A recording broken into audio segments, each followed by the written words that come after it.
Hello guys, welcome to the Goa vlog. ప్రస్తుతానికైతే మనం airport నుంచి ఎయిర్బిఎన్బికి వెళ్ళిపోతున్నాం.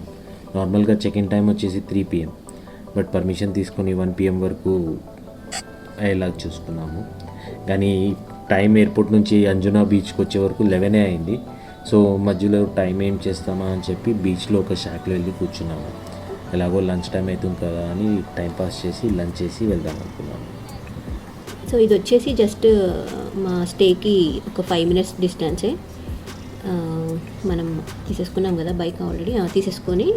యా, అంటే అక్కడ ఎయిర్బిఎన్బి ఎవరైతే హెల్పర్ ఉన్నారో వాళ్ళే అరేంజ్ చేశారు బైక్. డైలీ 400, 4 daysకి 1600 ఛార్జ్ చేశారు. లైసెన్స్ ఇంకా ఆధార్ కార్డ్ ఒక ఫోటో కాపీస్ అయితే తీసుకున్నారు. అంటే ఒక original Aadhaar card and licence photo copy. So ఇక్కడ ఆల్రెడీ మా పాప గోవా మోడ్ ఆన్ అయిపోయింది. చూసారా ఎలా కూర్చొని ఎంజాయ్ చేస్తుందో బీచ్ వ్యూని. పాటలు కూడా పాడుతుంది చూడండి, ఆ మ్యూజిక్కి, బ్యాక్గ్రౌండ్ మ్యూజిక్కి పాటలు పాడుతూ డ్యాన్స్ చేస్తూ. ఇంకా అంటే నీళ్ళు చూసిన వెంటనే వెళ్దాం అన్నది. అండ్ ఇంటికి రిటర్న్ వెళ్దాము అంటే వద్దు, ఆల్రెడీ గోవానే ఓకే కావాలి అన్నట్టు మాట్లాడుతుంది అన్నమాట. సో మనం ఎప్పుడు వెళ్ళాం నువ్వేమో, కానీ నాకైతే 30 years పట్టింది గోవా వెళ్ళడానికి. ఈమె మాత్రము జస్ట్ 1 yearకి గోవాలో ఎంజాయ్ చేస్తుంది. యా, నేను కూడా the first trip was in 2011. నాది వచ్చేసి 2018. సో ఇదే మా ఎయిర్బిఎన్బి ప్లేస్. చెప్పాలంటే అంజునాలో, కరెక్ట్గా అంజునాలో ఉంది. అన్ని ప్లేసెస్కి ఏవైతే ఫేమస్ ప్లేసెస్ ఉన్నాయో అన్నిటికీ దగ్గరలో ఉన్నాయి. అసలుకి జస్ట్ వాకబుల్ అంతే చెప్పాలంటే. ఓకే, అంటే వాకబుల్ ఏముండదు అక్కడ, ఎలాగో అందరు బైక్ తీసుకుంటారు కాబట్టి ఈజీ ఉంటుంది. By the way, this is the Airbnb that we took. పేరేంటి? ఇది ది స్టూడియో హోస్ట్ వచ్చేసి జాయ్ అని, చాలా మంచి అతను. బాగా రిసీవ్ చేసుకున్నాడు. ఆ హెల్పర్ ఎవరైతే ఉన్నారో వాళ్ళే రిసీవ్ చేసుకున్నారు అనుకోండి.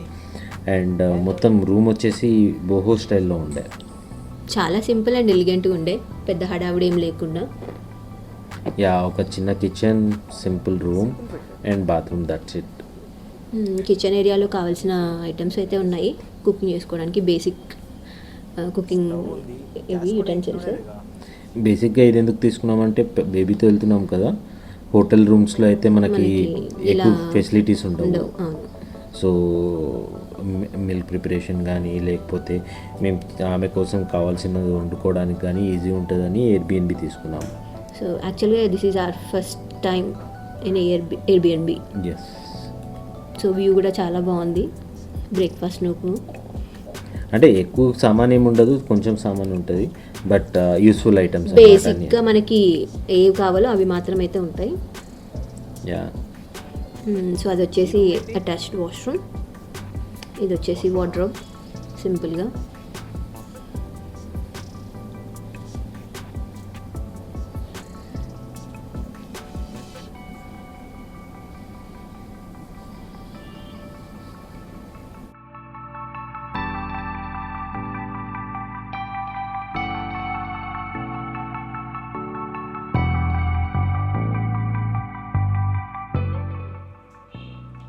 హాయ్, బాగుందా?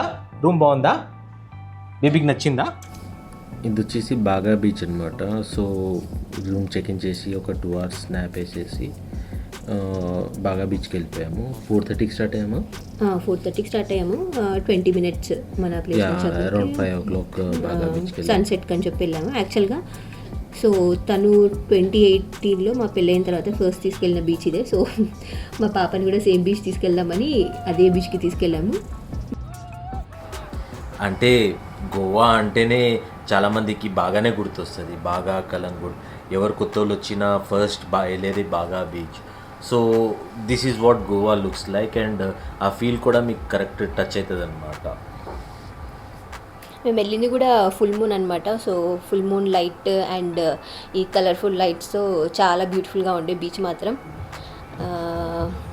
ఆ మ్యూజిక్ అండ్ ఆ లైట్స్, ఆ వైబ్ ఎంతైనా Goa vibe. That is what I was telling. అది అయిపోయిన తర్వాత I think we started around 8 o'clock return వెళ్ళిపోతున్నాం. డిన్నర్ ఇక్కడ చేయలేదు, రిటర్న్లో బర్గర్ ఫ్యాక్టరీలో డిన్నర్ చేసుకున్నాము. అంటే అది కూడా again one of Instagram post నుంచి చూసాము బర్గర్స్ బాగున్నాయి అని చెప్పి. So we wanted to try it out. చాలా చిన్న ప్లేస్ అది, చెప్పాలంటే సైన్ బోర్డ్ కూడా చాలా చిన్నది. ఆ రోడ్ కన్స్ట్రక్షన్లో ఉండే డర్ట్ వల్ల they had to cover all the things up on the road. So అంత కనిపించకపోతుండే, బట్ దొరికింది and it was good. The place was good, burgers బాగుండే. అక్కడ వాళ్ళు కూడా చాలా మంచిగా రిసీవ్ చేసుకున్నారు అండ్ బేబీతో ఫుల్ ఆడుకున్నారు. యా, చాలా అండ్ friendly. బేబీ కోసం ఏమో బర్గర్స్ తినిపిలేం కదా, so we got some avocado and milk shake ఆమెకు సపరేట్గా చేపి ఇచ్చాము ఫ్రెష్ ఫ్రూట్తో. సో అదొకటి. బిల్ వచ్చేసి అరౌండ్ 1300 to 1500లో కంప్లీట్ అయింది ఫర్ 2 people. యా, బర్గర్స్ కూడా చాలా tasty.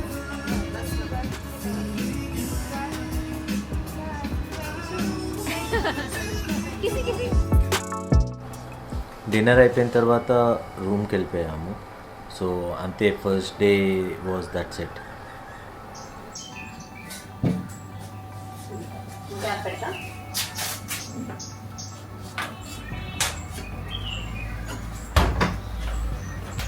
Ready. So next day ready అయిపోయి బ్రేక్ఫాస్ట్ కోసం బయలుదేరాము. బ్రేక్ఫాస్ట్ కోసం ఎక్కడ చేద్దామన్న ఏం ఆలోచించలేదు. సో జస్ట్ రోడ్ మీద వెళ్ళి చేసుకుందామని చెప్పి బయలుదేరిపోయాము. దారిలో ఎక్కడ మనం ఉడిపి పక్కనే కదా, పక్కనే ఉంది ఉడిపి రెస్టారెంట్. ఒక 300-400 మీటర్స్ మా ఎయిర్బిఎన్బి నుంచి 300-400 మీటర్స్లో ఉడిపి ఉండే. సో అక్కడే ఇంకా డిసైడ్ అయిపోయి డైలీ ఇంకా ఇక్కడే ఫిక్స్ అయిపోయాము. టిఫిన్ ఎంత కాస్ట్ అయింది మనకి? ఒక 300 రూపీస్ అప్రాక్సిమేట్లీ. 300 కూడా కాదు, 200 to 250 అంతే. యా, బేసిక్గా ఒక plate idli, dosa, yeah masala dosa was around 90 rupees అనుకుంటా. Plain dosa was 90 rupees and masala dosa was 120 rupees. Idli కూడా 70 రూపీస్ ప్లేట్ ఉండే. సో 3 ప్లేట్స్ సరిపోయింది మాకు. సో అన్ని డేస్ అక్కడే బ్రేక్ఫాస్ట్ అయితే అక్కడే చేసుకున్నాము ఎవ్రీడే. అక్కడ నుంచి బ్రేక్ఫాస్ట్ కంప్లీట్ అయిపోయాక ఇంకా Morjim beach.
So Morjim beach ఇదే.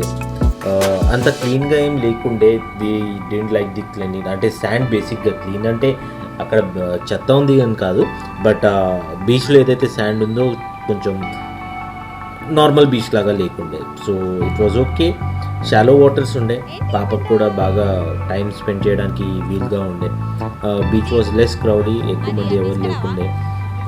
ఇంకా బ్రేక్ఫాస్ట్ తర్వాత we spend around 3 to 4 hours ఇక్కడ. లంచ్ కూడా ఇక్కడే చేసుకున్నాము. షాక్లో అతనికి చెప్పి ఫ్రెష్ వెజిటేబుల్స్తో శాండ్విచ్ అవి ఆర్డర్ చేసుకొని తిన్నాము. పాపకు కూడా శాండ్విచ్ తినిపించాము. కాస్ట్ వాజ్ అరౌండ్ 500 రూపీస్ మాకు మొత్తం ఇక్కడ ఖర్చు అయింది లంచ్కి. ఇది ఈవినింగ్ ఇంకా రూమ్కి వెళ్ళిపోయి కొంచెం రెస్ట్ తీసుకొని ఈవినింగ్ అలా 7కి అలా బయటకు వచ్చాము. ఫుల్ మూన్ కదా. సో అక్కడ నుంచి డైరెక్ట్ బాబా ఔరమ్ అని చెప్పి ఈ ప్లేస్లో పిజ్జాస్ చాలా ఫేమస్ అనమాట, అంటే ఆ ప్లేస్కి. సో పిజ్జా ట్రై చేద్దామని అక్కడికి వెళ్ళిపోయాము. Pizza was also good. thin based pizzas.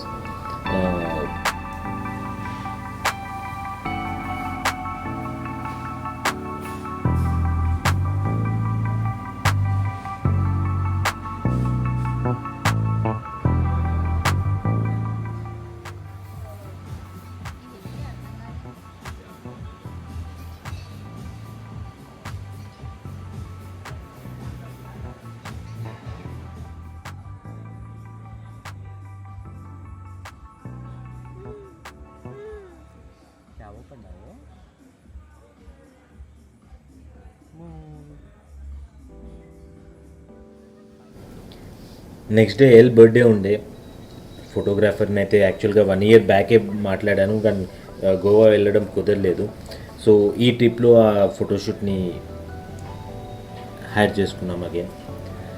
Photographer 7 o'clock వరకు అయితే సైట్కి రీచ్ అయిపోయాడు. మేము ఎర్లీ మార్నింగ్ 6కి బయలుదేరి 7 వరకు మేము కూడా రీచ్ అయిపోయాము. 7 to 8:30 ఫోటోషూట్ ఉండే. యాక్చువల్గా అయితే 2 hours, బట్ మాకు కావాల్సిన ఫొటోస్ అన్నీ 1 hourలోనే వచ్చేసాయి. సో 8:30కి రిటర్న్ అయ్యి బ్రేక్ఫాస్ట్కి వెళ్ళిపోయామన్నమాట. ఎల్ బర్త్డే, బట్ బేసిక్ ఫోటోషూట్ వచ్చేసి పాప కోసమే ఉండే. And we3 also took the photos. So photos వచ్చేసి చూపిస్తా చూడండి, చాలా బాగా వచ్చాయి. అండ్ బీచ్ కూడా చాలా పీస్ఫుల్గా ఉంది, ఫోటోషూట్కి చాలా బాగుంది. ఏ బీచ్ అది? క్యాండోలిమ్ బీచ్ అది. సో మీరు ఫోటోషూట్స్ ఎవరైనా ట్రై చేయాలంటే క్యాండోలిమ్ ట్రై చేయండి. కాకపోతే ఎర్లీ మార్నింగ్ వెళ్ళాలి. 7కి అక్కడ ఉన్నారు అంటే అసలుకి not even a single person. So అంత ఎంటీ బీచ్ అనమాట, అదొక ప్రైవేట్ బీచ్ ఎక్స్పీరియన్స్లా ఉంది. సో బ్రేక్ఫాస్ట్ చేసి రిటర్న్ రూమ్కి అయితే వచ్చేసాము. దారిలో జీ ఆల్రెడీ పడుకుంది. సో ఆమెను డిస్టర్బ్ చేయొద్దని ఇంకా డే మొత్తం ఏం ప్లాన్ చేసుకోలేదు, ఇంకా రిలాక్స్ అయ్యి కాఫీ తాగామన్నమాట. రిటర్న్ వచ్చేటప్పుడు అక్కడ ఒక తెలుగు రెస్టారెంట్ చూసాము. సో అది లంచ్కి అక్కడ ట్రై చేద్దామన్న ప్లాన్ ఉండే, బట్ వెళ్ళే మూడ్ అయితే లేకుండే. సో బేసిక్గా నేనే వెళ్ళి టేక్ అవే తీసుకొచ్చేసాను. The food was good. మన Andhra style and Rayalaseema style food ఉండే అక్కడ. సో ఇక్కడే కూర్చొని కొంచెం ప్లేస్ కూడా బాగుందని చెప్పి ఇక్కడే లంచ్ కంప్లీట్ చేసేసుకున్నాము.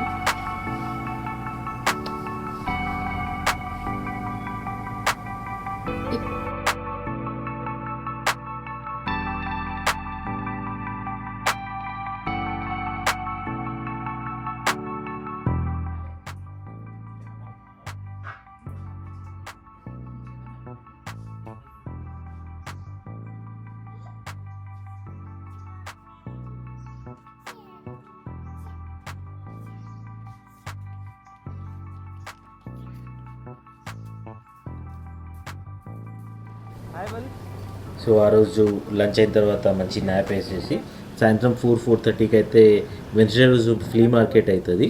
అంజనాలో ఓన్లీ వెనస్డేస్ మాత్రమే ఫ్లీ మార్కెట్ అవుతుంది. సో నెక్స్ట్ టైం మీరు ట్రై చేయండి. అక్కడ బేసిక్గా చాలా వెండర్స్ మనకి కావాల్సిన ఐటమ్స్ యాజ్ ఎ టూరిస్ట్గా వెళ్తే మనం ఏమేమి కొనుక్కోవాలనుకుంటాం అవన్నీ అక్కడ ఉంటాయి.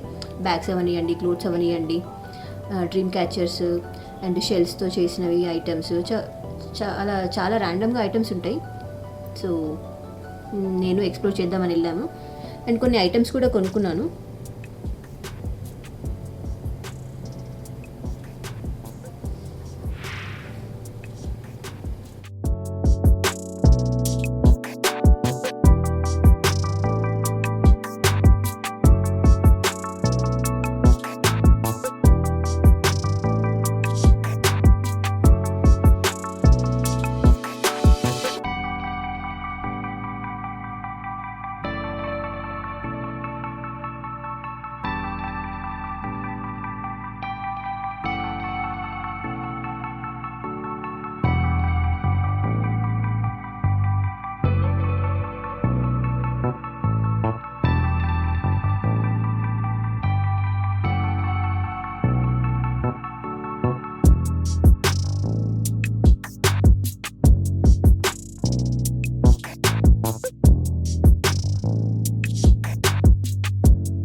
ఎక్కడికి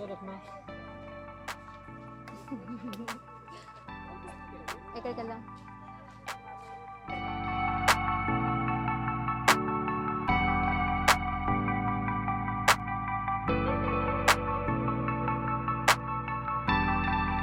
ఈ ఫ్లీ మార్కెట్ వచ్చేసి మన పిస్కో బై ది బీచ్ అనే ఒక కెఫే ఉంటుంది, దాని పక్కనే. గూగుల్ మ్యాప్స్లో మీరు వెన్స్డే ఫ్లీ మార్కెట్ అన్న కొట్టచ్చు, లేకపోతే పిస్కో బై ది బీచ్ కొట్టినా మీకు ఆ లొకేషన్ వచ్చేస్తుంది. సో ఎవ్రీ వెన్స్డే అయితే అంజనాలో మీరు వెళ్ళొచ్చు. And sundowner was important for us. So Pisco by the beach పక్కనే ఒక ఎంట్రీ ఉంటుంది బీచ్కి, అక్కడే మేము సన్సెట్ కూడా చూసుకున్నాము.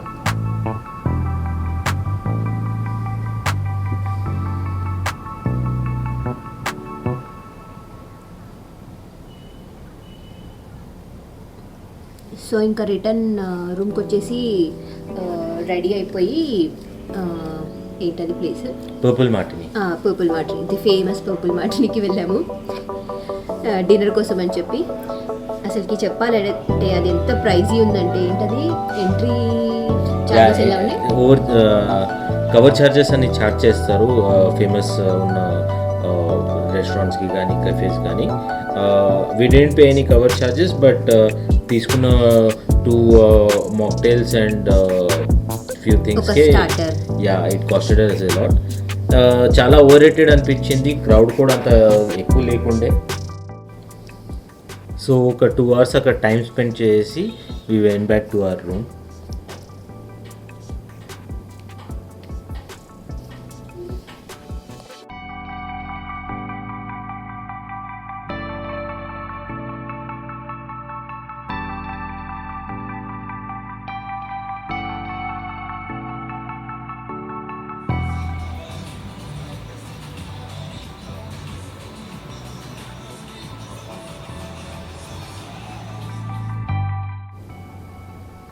ఇది వచ్చేసి మన డే 4 అనమాట. సో మేమైతే ఎయిర్బిఎన్బి 3 daysకే బుక్ చేసుకున్నాము. 4th day అవైలబుల్ లేకుండే, ఆర్ఎల్స్ 4th day కూడా బుక్ చేసుకునేవాడిని. సో ఎర్లీ మార్నింగ్ లేచి పారా రోడ్ విజిట్ ఉండే. సో అరౌండ్ 6 o'clock బయలుదేరిపోయాము అండ్ 6:37 వరకు పారా రోడ్ రీచ్ అయిపోయాము. ఆ టైంలో అయితే మీకు పారా రోడ్ ఎంటీ ఉంటుంది అండ్ ఎక్కువ ఎవరు ఉండడు, అలా అనుకునే వెళ్ళాము. బట్ మాలాగా అట్లీస్ట్ ఒక 10-15 members ఆల్రెడీ అక్కడ ఉన్నారు అండ్ ఫోటోషూట్స్ కూడా చేసుకుంటున్నారు. యా. సో పారా రోడ్ నుంచి రిటర్న్ వచ్చేసి చెక్అవుట్ అయితే చేసాము. చెక్అవుట్ చేసి 3 daysకి అయితే ఇక్కడ స్టూడియోలో ఉన్నాము. దాని తర్వాత ఎక్కడ అనేది ఫిక్స్ లేకుండే. అక్కడ వెళ్ళిన తర్వాత కర్లీ షాక్కి అయితే సెకండ్ డే వెళ్ళి చెక్అవుట్ చేసామన్నమాట, ఎలా ఉంది అనేది. రూమ్ నచ్చి అక్కడే ఫిక్స్ అయిపోయాము. ఆఫ్ సీజన్ కాబట్టి డిస్కౌంట్ కూడా ఇచ్చాడు. కర్లీ షాక్ నాకు చాలా సంవత్సరాల నుంచి తెలుసు, అక్కడ ఎప్పుడు రెగ్యులర్గా వెళ్ళేవాడిని. సో అక్కడైతే రీచ్ అయిపోయిన తర్వాత లంచ్ చేసుకొని బీచ్ని అయితే ఎంజాయ్ చేసుకున్నాం, బీచ్ వ్యూ.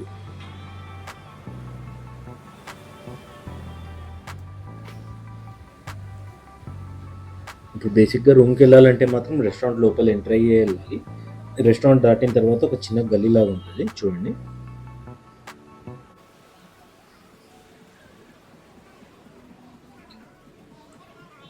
ఈ స్టెప్స్ ఎక్కి ఇంకా పైకి ఎక్కడమే. ఇక్కడ I think around 6 or 8 rooms ఉన్నాయి వాళ్ళవి. ప్రతి రూమ్కి బీచ్ వ్యూ ఉంటుంది.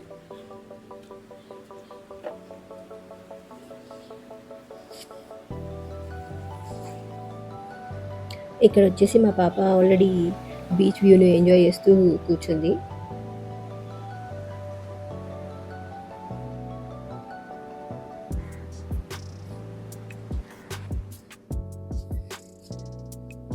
ఇంకా రెస్ట్ తీసుకొని మధ్యాహ్నం సాయంత్రం అయితే బీచ్కి వెళ్ళిపోయాము సన్ డౌనర్ కోసం. సో ఇక్కడ మేము ఇలా సన్సెట్ క్యాప్చర్ చేసుకుందామని సో ఇలా తీసుకున్నాం అనమాట. చాలా క్యూట్గా వచ్చింది ఇది.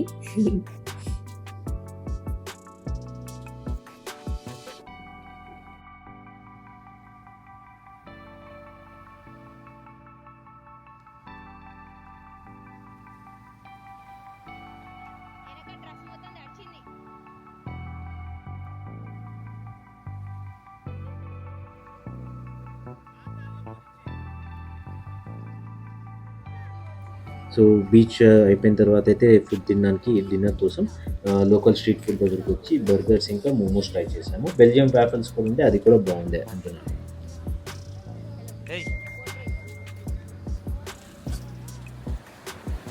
Next day morning 6 o'clockకే లేచాము. ఎందుకంటే ఆ రోజు మేము ఇంకా ఈవినింగ్ 4:30కి మాకు ఫ్లైట్ ఉంది. సో మార్నింగే లేచి బీచ్లో ఫుల్గా ఎంజాయ్ చేసాము. పాప అయితే చాలా అంటే చాలా ఎంజాయ్ చేసింది శాండ్ అండ్ వాటర్లో. ఇంకా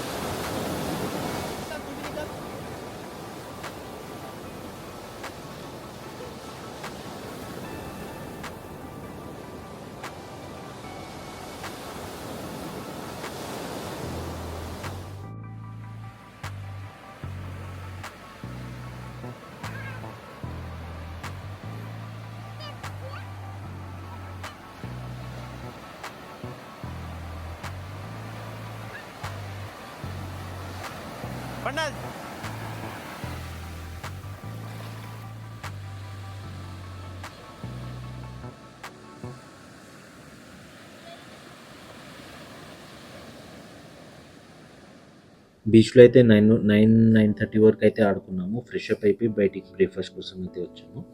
వచ్చిన తర్వాత లోకల్లో అయితే షాపింగ్ అయితే ఉండే, సో కొంచెం షాపింగ్ చేసుకొని రిటర్న్ కోసం అయితే రెడీ అయిపోయాము.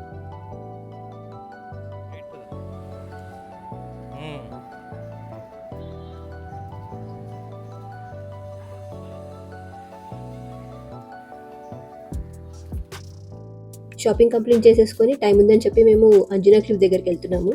సో అది వచ్చేసి 10 minutes డ్రైవ్ ఉంటే మేము వెళ్ళిన షాపింగ్ ఏరియా నుంచి క్లిఫ్ దగ్గరికి.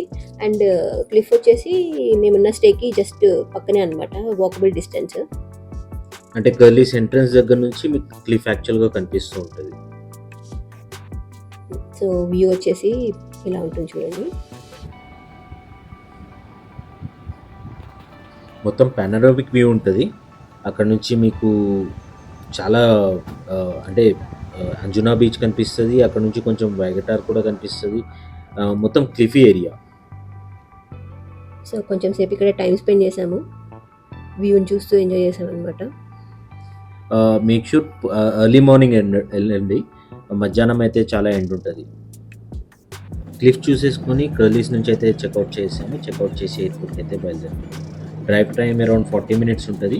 12 o'clock చెక్అవుట్ చేసాము. 12:30 వరకు బైక్ కూడా రిటర్న్ ఇచ్చేసాము. ఇంకా బైక్ అయితే తెలుసు కదా 1600 ఛార్జ్ చేసాము. మేము ఎయిర్పోర్ట్ రీచ్ అయ్యే వరకు 1:15 వరకు అయింది. ఎంట్రన్స్ చెక్ ఇన్ అంతా అయిపోయే వరకు 2:15 వరకు లోపలికి వెళ్ళిపోయాము.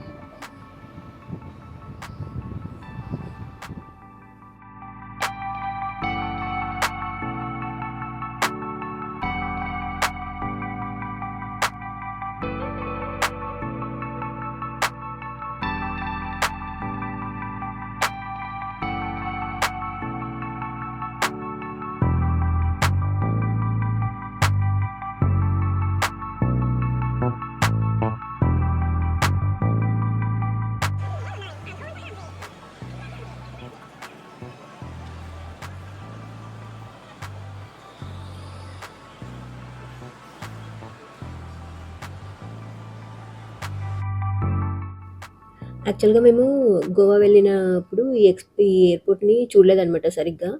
సో అందుకని ఎక్స్ప్లోర్ చేద్దామని కొంచెం ముందుగా వెళ్ళిపోయాము. అక్కడ ఉన్న షాప్స్ లోపల ఏమేమి ఉన్నాయి అన్నది మెల్లిగా చూసుకుంటూ టైం స్పెండ్ చేసాం అనమాట. బేసిక్గా రిటర్న్ వస్తున్నప్పుడు ఏ ఎయిర్పోర్ట్లో కూడా మోస్ట్లీ చెక్అవుట్ చేయడానికి ఏముండదు. ఇదంతా ఎంట్రన్స్ బోర్డింగ్ అప్పుడే ఉంటుంది. సో రిటర్న్ ఫ్లైట్లో అయితే టైం తీసుకోండి. అండ్ ఇక్కడ ఈ ఎయిర్పోర్ట్లో ఇంకొకటి ఏం చూసాము అంటే బేబీస్ ఉన్న వాళ్ళు పేరెంట్స్కి బేబీ స్ట్రోలర్స్ అయితే వాళ్ళు ప్రొవైడ్ చేస్తున్నారు. సో నాకు తెలిసి నేనైతే మన హైదరాబాద్ ఎయిర్పోర్ట్లో చూడలేదు, బట్ గోవాలో మాత్రం చూసాము. సో అదొక బెనిఫిట్ అయింది. అండ్ బేబీని మంచిగా స్ట్రోలర్లో పెట్టేసి హ్యాపీగా ఎక్స్ప్లోర్ చేసాం అనమాట.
సో బోర్డింగ్ కంప్లీట్ అయిపోయిన తర్వాత అయితే మేము ఒక రిస్క్ అయితే తీసుకున్నాము.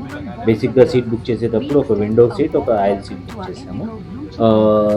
ఆ ఆయిల్ సీట్ అంటే మధ్యలో సీట్ అయితే ఎవరు బుక్ చేసుకోలేదు. సో అది మాకు బెనిఫిట్ అయింది. జీకి అయితే టికెట్ లేదు, ఫ్రీ టికెట్ ఉండే. సో ఆమెకు సీట్ ఉండదు.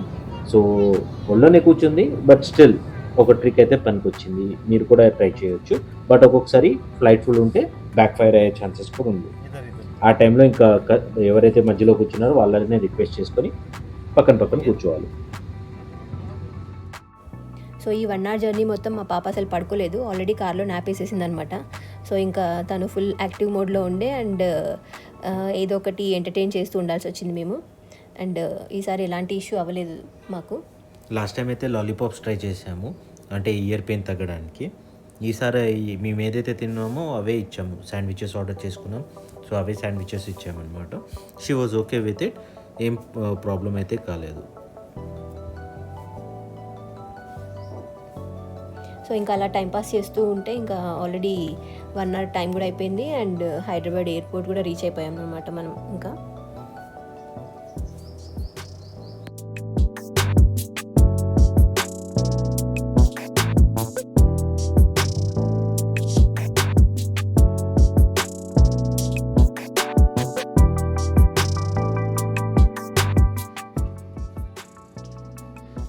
చలో బెల్ట్ మీద తీసుకెళ్ళి వస్తున్నారు వాళ్ళు.